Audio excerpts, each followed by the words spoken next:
Home made cooking ಗೆ ಸ್ವಾಗತ. ಇವತ್ತು ನಾವು ಡಾಬಾ ಸ್ಟೈಲ್ ಅಲ್ಲಿ ಪನ್ನೀರ್ ಮಸಾಲ ಹೇಗ್ ಮಾಡೋದನ್ನ ನೋಡೋಣ. 400 ಗ್ರಾಮ್ ಪನ್ನೀರ್ ಅನ್ನ ತಗೊಂಡಿದೀವಿ. ಅದನ್ನ ಕ್ಲೀನ್ ಆಗಿ ಕಟ್ ಮಾಡಿ ಇಟ್ಕೊಂಡಿದೀವಿ. 2 ದೊಡ್ಡ ಈರುಳ್ಳಿನ ಕಟ್ ಮಾಡಿ ಇಟ್ಕೊಂಡಿದೀವಿ ದೊಡ್ಡದಾಗಿ. 1 ಟೊಮೆಟೊ, 7 ರಿಂದ 8 ಗೋಡಂಬಿನ ನೆನೆಸಿಟ್ಕೊಂಡಿದೀನಿ. 1 ಟೀ ಸ್ಪೂನ್ ಗರಂ ಮಸಾಲ, ಕೊತ್ತಂಬರಿ, ಬೆಳ್ಳುಳ್ಳಿ, ಶುಂಠಿನ ಪೇಸ್ಟ್ ಮಾಡಿ ಇಟ್ಕೊಂಡಿದೀನಿ. ಖಾರದ ಪುಡಿ, ಧನಿಯಾ ಪೌಡ್ರು ಮತ್ತೆ ಕಸೂರಿ ಮೆಂತೆ, ರುಚಿಗೆ ತಕ್ಕಷ್ಟು ಉಪ್ಪು. 2 ರಿಂದ 3 ಟೀ ಸ್ಪೂನ್ ಅಷ್ಟು ಎಣ್ಣೆ ಹಾಕೋಣ.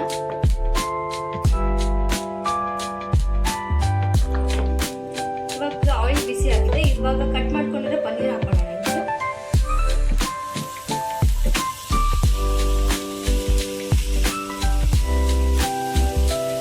ಇವಾಗ ಸ್ವಲ್ಪ ಫ್ರೈ ಆಗಿದೆ. ಇವಾಗ ಇದಕ್ಕೆ ಅರ್ಧ ಟೀ ಸ್ಪೂನ್ ಅಷ್ಟು ಖಾರದ ಪುಡಿ ಹಾಕೋಣ.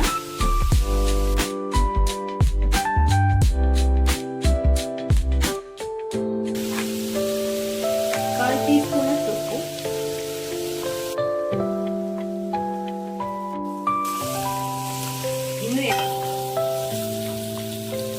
2 ರಿಂದ 3 ನಿಮಿಷ ಫ್ರೈ ಮಾಡ್ಕೊಂಡಿದ್ದೀನಿ. 1 ಟೀ ಸ್ಪೂನ್ ಅಷ್ಟು ಆಯಿಲ್ ಹಾಕೊಳ್ಳೋಣ.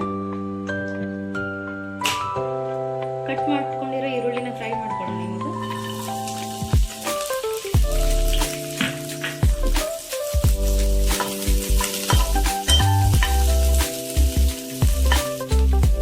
ಇವಾಗ ಬೇಗ ಫ್ರೈ ಆಗ್ಬೇಕಂದ್ರೆ ಸ್ವಲ್ಪ ಉಪ್ಪು ಹಾಕೋಣ.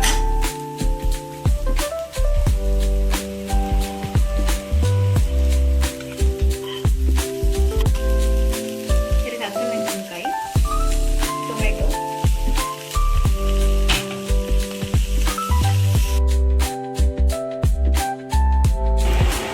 ಶುಂಠಿ, ಬೆಳ್ಳುಳ್ಳಿ ಮತ್ತೆ ಕೊತ್ತಂಬರಿ ಪೇಸ್ಟ್ ಹಾಕೋಣ. 2 ಸ್ಪೂನ್. 2 ರಿಂದ 3 ನಿಮಿಷ ಇದನ್ನ ಬೇಯಿಸೋಣ.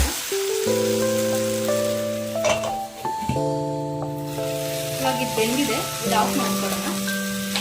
ಬೇಯಿಸಿ ಇಟ್ಕೊಂಡಿರೋ ಮಸಾಲೆನ ರುಬ್ಕೊಳ್ಳೋಣ. ಆಯಿಲ್ ಹಾಕೊಳ್ಳೋಣ.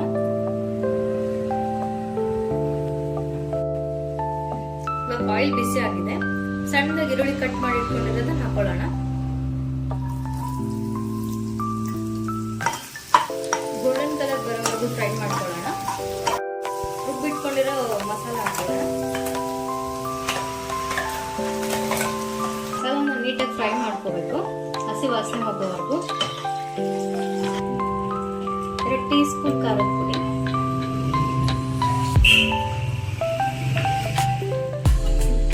ಧನಿಯಾ ಪೌಡರ್ 1.5 ಟೀ ಸ್ಪೂನ್, ಅರ್ಧ ಟೀ ಸ್ಪೂನ್ ಗರಂ ಮಸಾಲ. ಇದು ನಾವು ಮನೆಯಲ್ಲೇ ರೆಡಿ ಮಾಡ್ಕೊಂಡಿರೋದು.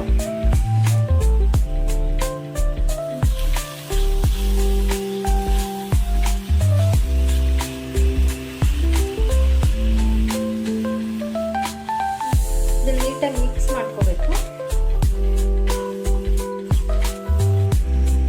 ನೀರು ಹಾಕೊಳ್ಳೋಣ ಸ್ವಲ್ಪ.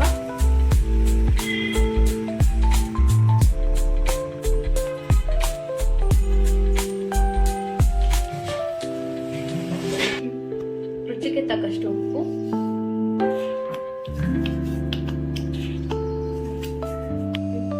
ಲಿಡ್ ಕ್ಲೋಸ್ ಮಾಡ್ಕೊಳ್ಳೋಣ. ಚೆನ್ನಾಗಿ ಬೆಂದು ಎಣ್ಣೆ ಬಿಟ್ಕೊಳ್ಳುತ್ತೆ. ಇವಾಗ ನೀಟಾಗಿ ಆಯಿಲ್ ಬಿಟ್ಕೊಂಡಿದೆ. ಇವಾಗ ಇದಕ್ಕೆ ಪನ್ನೀರ್ನ ಆ್ಯಡ್ ಮಾಡ್ಕೊಳ್ಳೋಣ.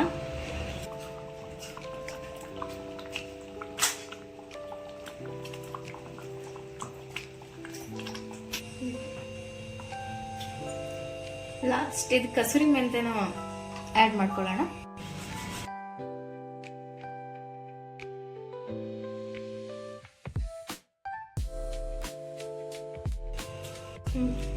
ಲಿಡ್ ಕ್ಲೋಸ್ ಮಾಡಿಕೊಂಡು 2 ನಿಮಿಷ ಬಾಯ್ಲ್ ಮಾಡ್ಕೊಳ್ಳೋಣ. ಇವಾಗ ಪನ್ನೀರ್ ಮಸಾಲ ರೆಡಿ ಆಗಿದೆ. ಇದನ್ನ ಬೌಲ್ಗೆ ಸರ್ವ್ ಮಾಡ್ಕೊಳ್ಳೋಣ. ಇವಾಗ ಪನ್ನೀರ್ ಮಸಾಲ ರೆಡಿ ಆಗಿದೆ. ಇದನ್ನ ಚಪಾತಿ, ರೋಟಿ, ಪರೋಟ ಜೊತೆ ತಿಂದ್ರೆ ಸಖತ್ತಾಗಿರುತ್ತೆ. ಈ ವಿಡಿಯೋ ಇಷ್ಟ ಆದಲ್ಲಿ please share, like and subscribe.